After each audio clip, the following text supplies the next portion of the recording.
মানুষ শ্রেষ্ঠত্বে ফেরেশতাকে ছাড়িয়ে যায়, আর অধপতনে সে পশুকেও হার মানায়। এটার প্রমাণ কি?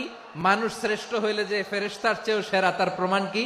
আল্লাহ তাআলা বলছেন, ওয়াইদ কুল, আল্লাহ বলেন স্মরণ করো সে সময়ের কথা যখন আমি ফেরেশতাদেরকে বললাম, ও ফেরেশতারা আদমকে সেজদা দাও।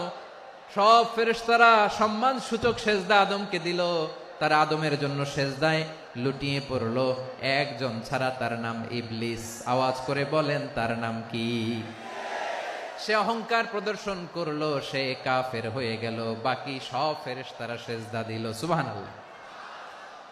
আবার আদম আলাইহিস সালামকে আল্লাহ জিজ্ঞেস করলেন, সব বলে দিল উত্তর, কিন্তু ফেরেশতাদেরকে একই প্রশ্ন জিজ্ঞেস করলেন, তারা উত্তর করতে পারে নাই।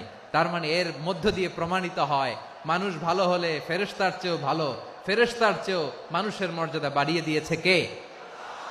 সব নূরের ফেরেশতা যখন মাটির আদমকে সেজদা দেয়, এটা প্রমাণ করে ফেরেশতার চেয়েও মানুষের মর্যাদা বাড়িয়ে দিয়েছে কে?